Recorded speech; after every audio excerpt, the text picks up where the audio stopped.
네, 증시대담입니다. 방금 제롬 파월 연준 의장의 모습도 보였지만 간밤에 FOMC에서는 금리를 만장일치로 그리고 시장의 기대대로 25bp 금리 인하 단행했습니다. 기준금리 상당히 4.75%로 내려와 있는 상황이고 또 트럼프 후보가 대통령에 당선이 됐습니다. 이번 주 상당한 이벤트가 있었는데 미국 증시는 또 강한 상승을 보여줬기 때문에 좋지만 우리 증시하고는 또 다를 수 있다. 그래서 오늘은 트럼프 후보 당선 그리고 FOMC 결과 이후의 시장에 대해서 그리고 국내 시장은 또 어떻게 대응해야 될지 심도 있게 좀 다뤄보도록 하겠습니다. 특집으로 마련은 했고요. 두 분을 모셔왔고 각 분야에 대해서 자세히 들어보도록 하겠습니다. 정다운 LS증권 투자전략팀 수석연구원과 박장욱 대신증권연구원 함께하겠습니다. 안녕하세요. 네, 안녕하십니까. 먼저 대선 결과부터 얘기를 하겠습니다. 모두 알고 있지만 좀 궁금한 게 사실은 뭐 박빙이다 이런 얘기들은 있었는데 압승을 했어요. 트럼프 후보가. 특히 민주당 텃밭이었던 경합주도 트럼프가 선택이 되었는데 그 민심이 바뀐 그 배경이 좀 있을 것 같아요. 네, 러스트벨트가 이제 좀 언급이 되는 것 같은데, 러스트벨트 같은 경우에는 이름에서 알 수 있듯이 공업지대입니다. 약간 세태한 공업지대인데, 그러다 보니까 블루칼라 노동자들이 상당히 많고요. 이런 부분들이 반영이 되면서 노동조합들이 좀 강하게 활동을 하고 있는 지역입니다. 그러다 보니까 이제 민주당 텃밭이다 이런 얘기들이 좀 있는데, 이번에 좀 스윙 스테이트였었던 상황에서 이례적으로 또 트럼프에 대한 지지를, 공화당에 대한 지지를 좀 보였습니다. 이런 게 왜 나왔냐라고 생각을 해보면은 두 가지 정도 생각을 해볼 수가 있을 것 같아요. 하나는 일단 트럼프 대통령이 주장을 하고 있는 미국의 제조업 부흥이라는 부분이 있지 않을까라고 생각을 하고 있고, 두 번째로는 반이민 정책을 강하게 피력을 하고 있습니다. 그러다 보니까 미국인 노동자들의 지지를 좀 끌어내는 데에 이러한 전략들이 좀 유효하게 작용을 하지 않았나라고 생각을 하고 있고요. 그러다 보니까 이 러스트벨트에서 공화당에 대한 지지가 좀 높게 나타난 게 아닌가라고 좀 보여집니다. 그렇군요. 그 사실 이제 러스트벨트 하면 우리가 이제 뭐그 호수 있는 지역, 미시간이라든지 대표적인 제조업 지역이지 않습니까? 이게 분명히 이제 무역 정책으로 나오고 그러다 보니까 국내 증시는 트럼프 후보가 당선되자마자 이제 자동차 중심으로 상당한 하방을 보였습니다. 무엇보다 이제 대통령 백악관도 이제 공화당인데 상하원도 같이 치러졌잖아요. 뭐 사실 결과적으로는 레드 수입이 됐습니다. 결과에 대해서 다시 한번 자세히 말씀 주시겠어요? 네, 일단 지금까지 개표된 결과를 보면 상원 같은 경우가 공화당 53석, 그리고 하원 같은 경우가 공화당 210석을 차지하고 있는데, 레드색 가능성은 이미 시장에서는 상당히 좀 반영을 하고 있는 것 같아요. 그러다 보니까 트럼프가 기존에 주장하던 부분들, 수출 규제라든지 아니면은 제조업 부흥, 그리고 법인세 인하, 이런 부분들이 시장 전반에 걸쳐서 그렇게 좀 반영이 되고 있는 상황인 것 같다라고 좀 보여지고요. 레드 세입이라고 한다면은 당연히 트럼프가 주장하고 있는 이러한 정책들이 정치적인 반대에 직면할 가능성이 그만큼 낮아지게 됩니다. 그 말은 결국 공화당, 그러니까 트럼프의 정책들을 시장이 이렇게 반영하는 원인이 사실은 이렇게 레드 수입이 나타난 데 대한 영향이지 않을까라고 좀 보여지고, 물론 더 지켜봐야 될 부분은 있습니다. 뒤에서 뭐 또 따로 얘기를 드리기는 하겠지만, 당장은 시장에서는 이러한 트럼프 트레이딩에 대한 부분들을 반영해 나가는 그림, 그 정점을 향해 가는 그림이 나타나는 게 아닌가라고 좀 보여집니다. 알겠습니다. 결과적으로 미 대선은 공화당이 압승으로 끝났습니다. 이 부분에 대한 영향력은 다시 한번 이제 이 시간을 통해서 말씀을 좀 드리겠고요. 먼저 이제 이 끝나자마자 투자자들의 반응, 뭐 미국하고 국내 좀 다를 것 같습니다. 어땠나요? 네, 그 트럼프 당선에 대해서는 이제 투자자들 같은 경우에는 어느 정도는 조금 예상을 하고 있었다고 봐주시면 되는데 네, 그 격차폭이 조금 예상 대비보다는 좀 크게 나타나다 맞아요. 보니까 그게 이제 그 관련 주들에 좀 영향을 많이 줬다라고 보시면 될 것 같고요. 사실 국가별로는 좀 차이가 좀 많이 나타났습니다. 국내 증시 같은 경우에 조금 하락하는 흐름을 보였지만 미국이라든가 일본 같은 경우에는 조금 상승하는 흐름을 나타내면서 좀 차별적인 모습이 나타났다라고 봐주시면 될 것 같습니다. 자, 미국이 올랐고 특히 이제 뭐 중국이라든지 한국 증시는 무역 규제 이런 부분들 때문에 좀 힘들었다. 그 부분에 대한 대응 전략도 좀 자세히 다뤄봐야 되는데 우리가 좀 짚어봐야 될 것들이 많습니다. 전체적으로 이제 연준 스탠스도 한번 짚어보고 이제 얘기를 들어가야 될 텐데 조금 전에 끝난 FOMC 예상대로 금리를 내렸습니다. 자, 트럼프의 의견이 반영됐다 이런 얘기도 있지만 사실은 뭐 당장은 아닌 것 같고 금리 인하가 시장에 어떤 영향을 미칠지 미국은 올랐으니까 우리나라는 또 어떨지 이게 상당히 궁금하거든요. 어떻게 보세요? 네, 결론적으로는 25bp 인하를 단행을 했습니다. 이게 뭐 시장의 컨센서스였기 때문에 뭐 큰 충격이나 서프라이즈를 줬냐라고 하면 사실 그렇지는 않고요. 다만 장중 추이를 좀 살펴보면은 중간에 이제 달러 인덱스라든지 금리가 약간 튀는 부분들이 있습니다. 이게 왜 그러냐면은 FOMC가 끝나고 나서 이제 문구들이 좀 문서로 좀 발표가 되는데 이 문구 중에서 인플레이션이 진전이 있었다라는 부분이 문구가 삭제되면서 이래서 이제 다시 연준이 인플레이션 리바운드에 대해서 걱정하는 게 아니냐라는 시장의 해석이 좀 있었던 것 같습니다. 다만 그 이후에 이제 기자회견에서 제롬 파월 연준 의장이 발언을 통해서 인플레이션에 대한 추가적인 시그널을 주기 위한 것은 아니고 이미 9월에 진전이 됐기 때문에 문구를 삭제했다라는 얘기를 함으로써 시장은 연준의 완화적인 기조를 어느 정도는 받아들이는 것 같습니다. 그래서 이제 달러 인덱스도 하락을 하고 금리도 같이 좀 하락을 하는 모습을 보였다라고 보시면 될 것 같은데 이 트럼프의 정책들이 강력한 재정 정책을 쓸 것이다라는 생각을 가지고 있기 때문에 금리라든지 달러가 좀 폭등하는 모습을 보였습니다. 근데 일단 FOMC에서는 그와 좀 상반된 그림을 보여주었기 때문에 이 부분이 과연 트럼프 트레이딩의 정점으로 끝나게 되는 요인이 될 것이냐라는 부분이 좀 중요하게 작용을 할 것 같고요. 만약에 그렇다라고 한다면은 외국인들의 우리나라 주식에 대한 순매도라든지 이런 부분들이 약간은 진정이 되지 않을까라는 기대감을 가지고 있고 오늘이나 내일 또 발 맞춰서 중국에서 대규모 부양책을 발표할 거다라는 얘기들이 있거든요. 그래서 이런 부분들까지 같이 좀 체크하는 게 필요하지 않을까라고 좀 생각이 됩니다. 간밤에 FOMC에서는 이제 금리 인하를 하면서 그나마 좀 달러 인덱스가 안정을 찾긴 했지만 사실은 추세적으로 강세를 보이는 느낌이기도 합니다. 그리고 말씀 주신 것처럼 중국의 부양책에 대한 기대도 있지만 제가 또 여쭤볼 부분은 중국 얘기하니까 관세 얘기를 안 할 수가 없어요. 관세 뭐 60%를 중국에 뭐 부과하겠다라는 강력한 얘기도 했었는데 관세 폭탄이 현실화된다. 우리나라엔 부정적이겠죠? 네, 당연히 부정적일 수밖에 없습니다. 뭐 언제나 좀 말씀을 드리듯이 우리나라 같은 경우는 중간재 수출 중심의 구조를 가지고 가고 있고 네. 상장사 역시도 수출을 통해서 실적의 비중이 상당히 좀 높게 가져가는 그런 나라입니다. 그러다 보니까 무역에 대한 규제, 수출 규제를 한다라는 부분은 당연히 우리나라 경제에 좀 치명적일 수밖에 없는 부분이고 마침 이제 현대경제연구원에서 좀 자료를 발표해서 이렇게 시나리오를 좀 제시를 하고 있습니다. 우리나라 연간 수출 규모가 대략 한 7천억 달러 정도 된다라고 생각을 해보면은 한 2%에서 6% 정도까지 우리나라 연간 수출이 감소할 수 있다라는 전망을 하고 있고요.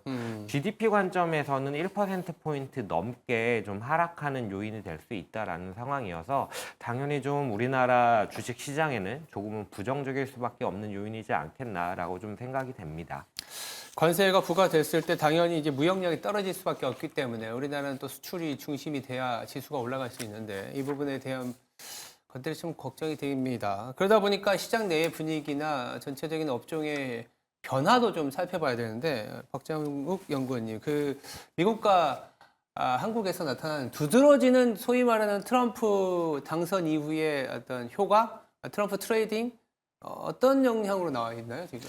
네, 업종별로 아주 뚜렷하게 차이가 나타나고 있다라고 봐주시면 될 것 같은데요. 예. 기존에 민주당이 조금 지지를 했었던 신재생 에너지 같은 경우에는 실적과 상관없이 굉장히 큰 폭의 하락이 나타나고 있다라고 봐주시면 될 것 같고요. 이제 안보라든가 이제 에너지, 방산 이런 것과 관련된 원자력 관련된 업종들은 굉장히 큰 폭의 상승을 하고 나타났다고 봐주시면 될 것 같고요. 특히나 미국에 공장을 갖고 있는 업체들이 조금 주목을 많이 받았다라고 봐주시면 될 것 같고요. 또 달러가 강세다 보니까 조선과 같은 업종들, 달러 강세의 수혜를 보는 업종들도 상승하는 흐름을 나타냈고요. 사실 국내 증시 자체는 전반적으로 조금 하락을 하고 있지만 말씀드렸던 그런 특정 업종만 상승하는 좀 굉장히 차별적인 흐름이 나타나고 있다라고 봐주시면 될 것 같습니다. 자, 미국에서는 전반적으로 강세를 보였지만 미국 내에서 특히나 이제 테슬라나 뭐 암호화폐 같은 부분들이 강세를 보였고 우리나라 같은 경우엔 전체적으로 부진했지만 그래도 조선이나 방산 같은 산업재해는 좀 양호했다라고 이제 볼 수 있겠는데 정다운 연구원님 그러면 우리가 지금 업종의 흐름도 봤지만 사실상 전체적으로 이 트럼프 당선 이후에 국내 금융시장에 대한 불안감이 상당히 많습니다. 앞으로 어떤 영향을 줄지 좋게 보는 분들도 계시지만 아직은 좀 아까 관세도 얘기했잖아요. 어떻게 우리가 바라봐야 될까요? 네, 일단 제가 생각하기로는 워낙 그 대선 종료 직후장에서 크게 좀 금융시장이 반영을 한 것 같아요. 그래서 지금 시점에서 뭐 이러한 트럼프 트레이딩에 올라타겠다라는 전략보다는 이제는 좀 정책을 확인해 나가야 되는 시장이지 않나라고 좀 보여지고요. 이렇게 좀 정책을 확인해 나가야 된다. 불확실성이 약간은 있다라고 좀 말씀을 드리는 포인트가 저는 크게 좀 두 가지 정도 된다라고 보시면 될 것 같아요. 첫 번째로는 이제 달러와 관련된 부분인데 트럼프 대통령이 미국의 실익을 좀 가져가기 위해서 제조업을 부흥할 거고 그러다 보니까 이 미국을 상대로 무역을 하는 국가들 우리나라가 대표적이기는 한데 무역 수지 대규모 흑자를 가져가는 그런 국가에 대해서 약간은 규제를 할 수가 있습니다. 근데 이렇게 좀 달러 강세를 나타내는 정책을 얘기를 하면서도 한편으로는 달러 약세를 좀 주장을 하고 있어요. 이게 과연 어떻게 양립을 할 것이냐라는 부분이 저는 좀 큰 관건이 될 거다라고 좀 생각을 하고 있고요. 뭐 일각에서는 이제 플라자 합의 같은 사례들을 들면서 다른 국가들의 통화를 인위적으로 강세로 만드는 절차를 좀 가져갈 가능성이 있다라는 얘기가 있어서 이 부분을 좀 체크를 해야 된다라는 게 첫 번째고요. 두 번째 같은 경우에는 친환경과 관련된 부분인데 공화당이 장악하고 있는 주들 가운데서 이렇게 이 IRA로 인한 수혜를 가져가는 주들이 상당히 있습니다. 그러다 보니까 트럼프가 과연 이런 부분들을 무시하고 친환경에 대해서 이렇게 배척하는 정책들을 밀어붙일 수 있을 것이냐라는 부분 역시도 약간은 관건이 될 거다라고 생각을 하고 있어서 전반적으로 저는 이제 트럼프 정책에 대해서 일괄적으로 반영하는 시장은 한 8분 응선 정도는 지나지 않았나라고 생각을 하고 있고 세부적인 정책안이 발표되는 게 이제 뭐 내년 초 정도가 될 것 같은데 그때까지 조금은 지켜봐야 되는 모습이지 않을까라고 좀 보여집니다. 일단 뭐 당선 이후에 한 이틀 정도의 분위기로 보면 전통 에너지라든지 방산, 조선, 뭐 금융주 이런 부분들이 좋았고 당연하게도 이제 신재생이나 2차 전지 배터리 업체들은 상당히 안 좋았습니다. 물론 이제 IRA 같은 경우에는 공화당 지역도 수혜 폭이 꽤 있기 때문에 이 부분이 조정이 가능하다라고는 하지만 이 파이가 커지는 쪽에 대한 부분들이 사실은 시장에서 관심을 가질 수밖에 없는데 그래서 이제 박장욱 연구원님한테 여쭤보고 싶은 게 결국은 우리 시장에서 이런 소위 말하는 큰 손들 아니면 외국인들의 움직임 내지는 기관에서는 트럼프 이후의 시대를 어떻게 판단했는지는 짧긴 하지만 최근에 이제 트럼프 당선 이후에 외국인과 기관이 국내에서 사들인 업종이 좀 있을 것 같아요. 거기서 좀 힌트를 얻어봐야 되지 않을까 싶은데요. 네, 외국인과 기관이 이제 주목한 업종이라고 말씀을 드리면 이제 아까 말씀드렸던 국내 증시가 전반적으로 하락을 했지만 올랐던 소수의 업종을 말씀드렸는데 그 업종과 동일하다라고 봐주시면 될 것 같은데요. 네. 방산이라든가 에너지 자립 안보와 관련된 원자력, 뭐 피팅 관련된 업종들이 좀 주목을 많이 받았다라고 봐주시면 될 것 같습니다. 기존에도 실적이 좋아지고 있는 상황이었는데 이번에 좀 트럼프 당선으로 인해서 더 좋아지지 않을까라는 기대감이 조금 계속 반영이 되고 있는 상황이다라고 봐주시면 될 것 같습니다. 그러면 방산, 뭐 거의 뭐 기관도 마찬가지인가요? 기관도 방산주를 사고 있나요? 아마 다른 업종에 중심을 주고 있나요? 기관들 같은 경우에는 조금 이제 기관분들의 성격에마다 조금 다르신데 네. 방산에 조금 계속 포커스를 주시는 분들이 조금 많이 계시고요. 예. 그리고 이제 조선, 그리고 에너지 안보와 관련해서는 원자력, 그리고 피팅, 그리고 전통 에너지에 대해서도 좀 관심이 조금 생기시고 계시다라고 봐주시면 될 것 같습니다. 그러니까 전반적으로는 사실은 이게 좀 어떻게 보면 같은 결이네요. 네, 조선이라든지 방산이라든지 원전, 국가 안보 내지는 뭐 지정학 리스크에 대한 뭐 대비 네, 맞습니다. 이런 부분들인데 그렇다면 조금 더 구체적으로 들어가 보면 네. 아까 말씀하신 것 중에 트럼프 트레이딩에서 뭐 조선, 뭐 방산, 어떻게 보면 에너지, 원전 이런 부분들인데 거기서 우리가 좀 주목해 볼 만한 종목이나 뭐 스모켓 담당이시니까 네.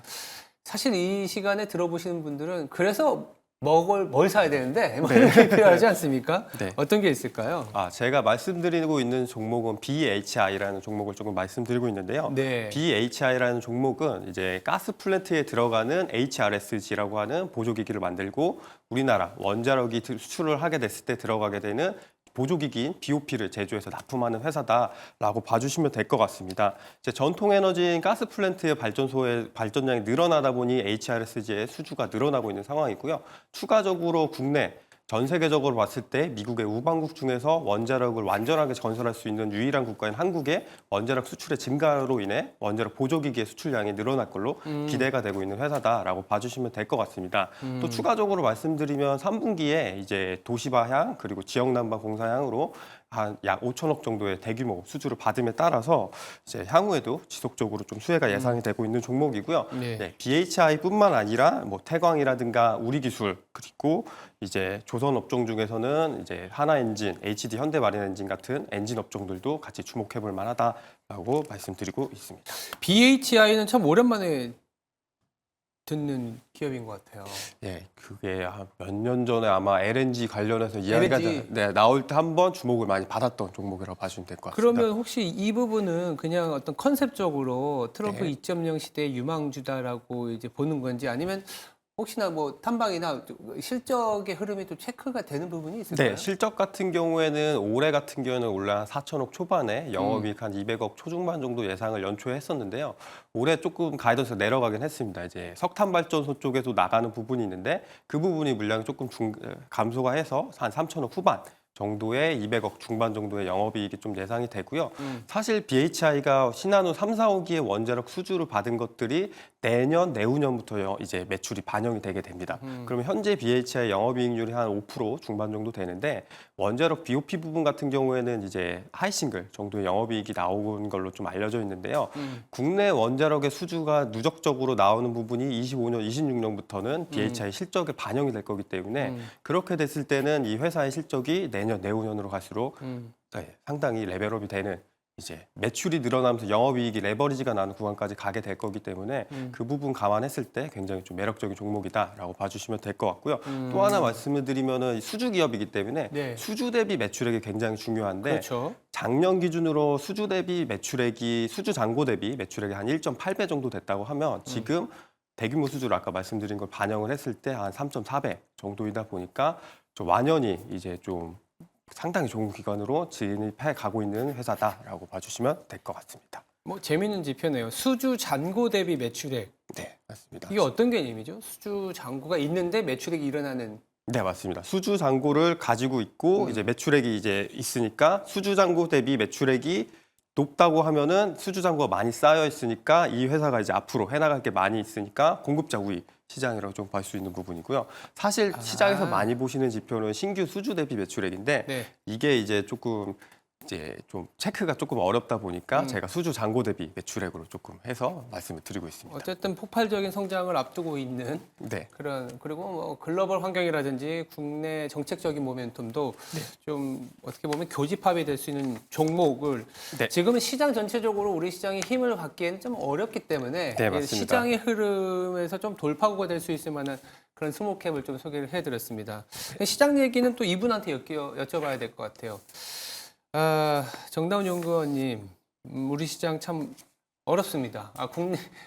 미국 증시는 또 사상 최고치를 가고 있는데 짧게나마 국내 증시의 방향성은 어떻게 봐야 될까요? 방해성 같은 경우는 이제 트럼프 트레이딩에서 대표적으로 피해를 받는 국가가 우리나라이다 보니까 우리나라가 이렇게 좀 주가가 부진한 흐름을 보인다라고 좀 생각이 되는데 본격적으로 반등을 하려면은 트럼프 정책이 실제로 어떻게 나오는지 그리고 우리가 걱정했던 것이 좀 과했다라는 부분들이 확인이 돼야 그런 부분들이 나올 수 있다라고 생각이 되는데 그러려면은 내년 뭐 2월 정도는 돼야 좀 이런 것들이 나올 거라서 시간이 조금은 필요하다라고 좀 생각이 들기는 합니다. 다만 뭐 지난주에도 말씀을 드렸던 것 같은데 가격적으로 매력적인 레벨에 있는 종목들이 분명히 있습니다. 지금 상황에서 살펴보면 그런 종목에도 좀 관심을 가져보는 게 어떨까라고 생각을 하고 있고 약간의 변동성을 감내한다라고 하면은 이제 박정우 연구원님이 말씀을 주신 것처럼 트럼프의 수혜를 받을 수 있는 업종 종목 중에서 실적이 충분히 따라갈 수 있는 그런 종목들을 선별해 나가는 게 어떨까라고 좀 생각이 됩니다. 그러니까 내년까지 뭐 짧게 보면 1분기 말까지 우리 흐름은 좀 그렇게 고무적이지 않다. 그리고 내내 말씀해 주셨던 수출 증가율이 내려오는 사이클이기 때문에 가격이 충분히 좀 하방 압력이 없는 이런 종목으로 가야 된다는 말씀을 주신 것 같고요. 그럼 아까 이제 뭐 BHI라는 종목도 소개해 주셨는데 이럴 때 어떤 투자자들이 좀 곤혹스럽거든요. 국내 시장에서 어떻게 대응을 해야 될지 어떤 팁이 있을까요? 일단 자체적인 경쟁력을 가지고 이제 실적이 좋아지기 어려운 보조금 베이스의 이제 산업이라는 이제 재생에너지나 배터리 같은 경우에는 조금 주의가 필요하다는 생각이 좀 들고 있고요. 또 하나는 이제 많이 적응을 하셨겠지만 중국과 관련된 비즈니스를 하고 있는 회사들 같은 경우에는 특히나 좀 주의가 필요한 구간이라고 조금 생각을 하고 있습니다. 그리고 이제 트럼프 트레이딩으로 사실 원자력이 조금 주목을 받고 있는데 사실 실질적으로 트럼프와 상관없이 원자력 같은 경우에는 이제 양당에서 같이 지지를 받고 있었던 산업이기 때문에 국내에서 업종을 하나만 뽑자고 하면 저는 이제 원자력 쪽을 특히 좀 주목해보자라고 좀 말씀드리고 싶고요. 네. 네. 이 이외에도 사실 정책적인 지원 이외에 실적이 계속 좋아지고 있는 피팅, 뭐 천연가스 관련된 업체들 또 같이 주목해보자 이렇게 좀 말씀을 드리고 있습니다. 알겠습니다. 이번 주에 상당히 많은 이벤트가 있었습니다. 미국의 대선은 트럼프 후보의 승리로 끝났고 FOMC에서는 금리 인하를 하면서 미국의 증시는 사상 최고치를 기록하고 있지만 상대적으로 아니면 불편하게도 우리나라 증시는 오히려 역으로 하락을 하고 있습니다. 이런 상황에서 마냥 지켜볼 만한 거는 아닌 것 같고 그 안에서 우리가 또 수혜를 볼 수 있는 업종을 찾아보면 원자력이라든지 방산이라든지 조선 같은 에너지나 지정학적 리스크에 대비한 업종에서는 또 힘을 받을 수 있다는 점에 좀 주목해서 대응을 해야 될 것 같습니다. 네, 지금까지 정다운 LS증권 연구원 더불어서 박장욱 대신증권 연구원과 함께 했습니다. 두 분 말씀 감사합니다.